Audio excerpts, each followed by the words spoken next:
construyeron hasta caminos hacia la punta del cerro, hicieron sus pequeñas habitaciones, sus estructuras donde se pueden quedarse durante la subida, etc. Cuando llegaron los niños a la cumbre, seguramente estaban chocados por el clima, por el cansancio, muy afectados. Y además pudo haber sido algo enfermo también. Esto pasa a nosotros, es decir, hoy día. Si hacemos un ascenso rápido, se puede morir también de un enema pulmonar o cerebral. Entonces, obviamente, habían llegado cansados, por lo menos, hasta la cumbre, porque cualquier hombre llega a 6.700 metros cansado. Doctor, ¿por qué los incas, qué objetivo tenían en desarrollar el acto sacrificial a una altura de este nivel? ¿Era por el respeto a los apus? ¿Tenía que ver con eso? Sí.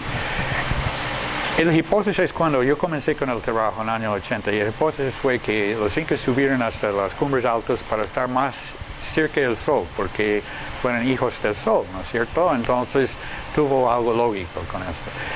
Pero mirando la evidencia, mirando por qué algunas montañas fueron seleccionadas y no otros, etc., y leyendo las creencias relacionado con estas montañas antes de la llegada de los incas, porque a veces los incas mismos han explicado, o la gente indígena del lugar han explicado a los españoles de que estos dioses son sus dioses antiguos antes de la llegada de los incas. ¿Pero por qué? Porque estos apus, estos dioses del terreno, fueron los dioses más importantes tradicionales antes de la llegada de los incas. En muchos casos, ya tenemos testimonios desde Ecuador hasta Chile. Entonces, para los indígenas, entre los más importantes dioses fueron los dioses, digamos, de la geografía sagrada. Esto es decir, los lagos, las fuentes, las montañas, las cuevas, etc. Pero sobre todo las montañas grandes. Cuando los incas llegaron, conquistaron la gente, pero también tuvo que conquistar, digamos, o por lo menos hacer favor de los dioses locales para poder ser dueños, digamos, del terreno. Fue algo especial que, según sabemos, ninguna cultura antes de los incas ha hecho esto a tanta altura. Obviamente también antes, por ejemplo, ya en Chavín, hay sitios Chavín que están encima de algunos cerritos, pero no a alturas encima de 6.000 metros, como hicieron los incas. Los incas conquistaron no solo la gente, conquistaron también, digamos, el terreno y mostraron su poder a través de haber traído ofrendas hasta las cumbres, hacer fuegos, hacer ofrendas arriba y bajar, mostrando así que los dioses más importantes para la gente del lugar también han permitido para que los incas hicieran sus ofrendas, aceptaron en esta forma las ofrendas. Entonces los incas ya tenían no solo un control económico y a través de político militar, sino también a través de la religión. Y estos en este tiempo fue algo totalmente mezclado de todas formas. ¿Por qué, por ejemplo, las montañas fueron tan importantes? Los ríos vienen de las montañas. El clima está pensado ser controlado por las montañas. Con razón, porque nubes se juntan allá, la lluvia, etc. Tienen que pedir, y la gente lo hace hasta el día de hoy en muchas partes de los Andes, no solo en los Andes, ya en Himalaya, ya en África, ya en Norteamérica. pedidos a las montañas para que se manden lluvia, para que no se manden granizo o algo así. Tienen que el control del clima, que es súper importante para que la gente viva con la agricultura, con el pastoreo, etc.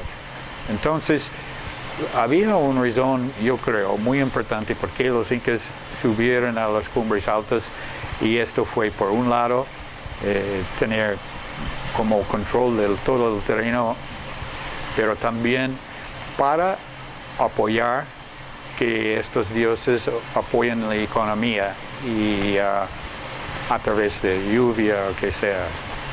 Elegir a Ambato como el contexto geográfico para el acto ceremonial fue por su altura. Elegir a Ambato fue por su altura, o habían otros motivos que no sé usted cómo habrá interpretado. ¿Por qué elegir a Ambato y no otras montañas? Bueno, yo creo que Ambato fue muy importante. Por primer lugar, porque estaba tan alto, con nieve permanente, o por lo menos en parte permanente. Entonces fue una fuente inagotable de agua de una forma u otra, de vida. Y también no fue solo, es decir, también hay ofrendas en Hualcahualca, en Huarancante, en otras montañas alrededor.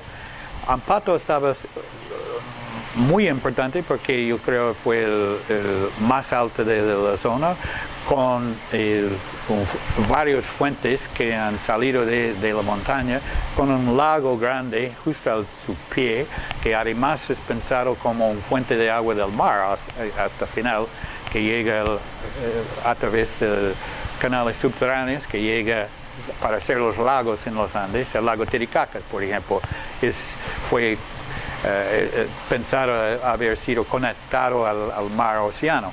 Entonces, estos conceptos siguen hasta el día de hoy, hasta cierto punto, en pueblos tradicionales, y hacen las ofrendas a las fuentes de agua, etc., para que haya agua, para que las cosechas estén bien.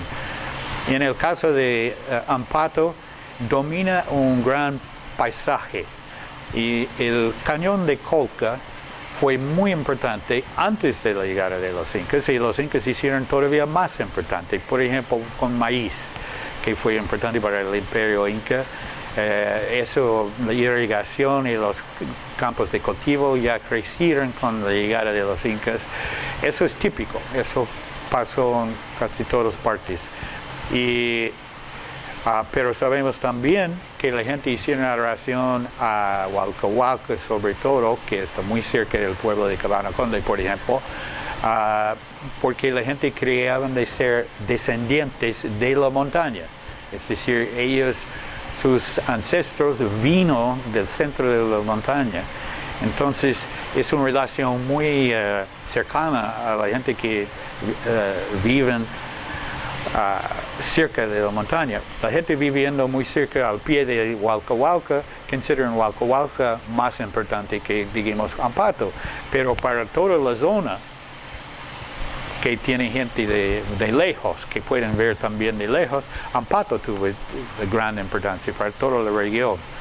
Entonces, cada pueblo tiene su propia montaña, digamos, que es muy importante. También hay apus regionales que son muy importantes. Este es el caso también, por ejemplo, en Cusco, donde Ausangate es el apu principal. Pero para algunos pueblos más cercanos a otras montañas, estas montañas pueden ser más importantes para su agricultura hoy día.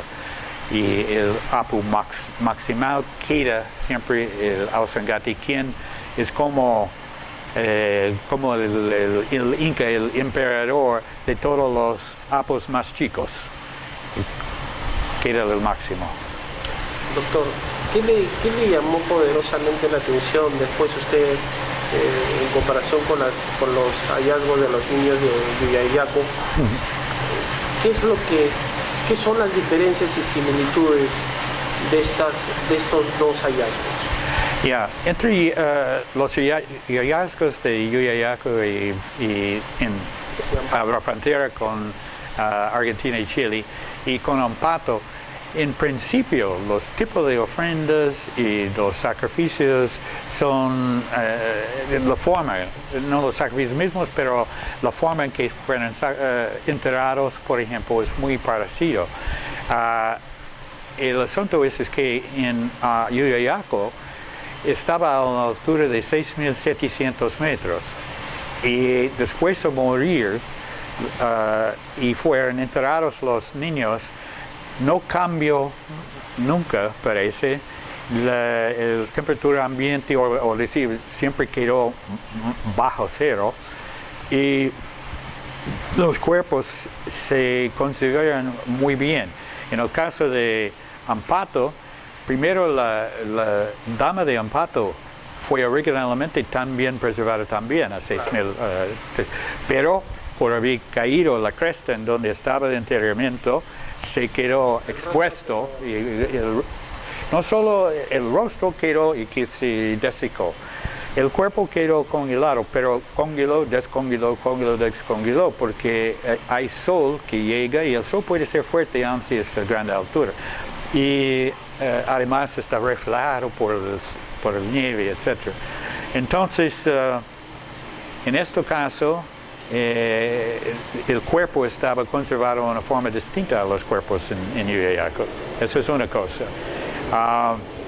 Obviamente en el caso de Dama de Ambato no encontramos todo el conjunto de ofrendas en un solo contexto, porque ellas caían junto con la momia. Los otros momias que encontramos en Ambato fueron a 5.800 metros, en una cresta. Y en este lugar había más cambio de temperatura, es decir, por ejemplo, los cuerpos estaban hay más descomposición, porque a veces, aunque uno no crea, 5.800, a veces sí ya baja la temperatura.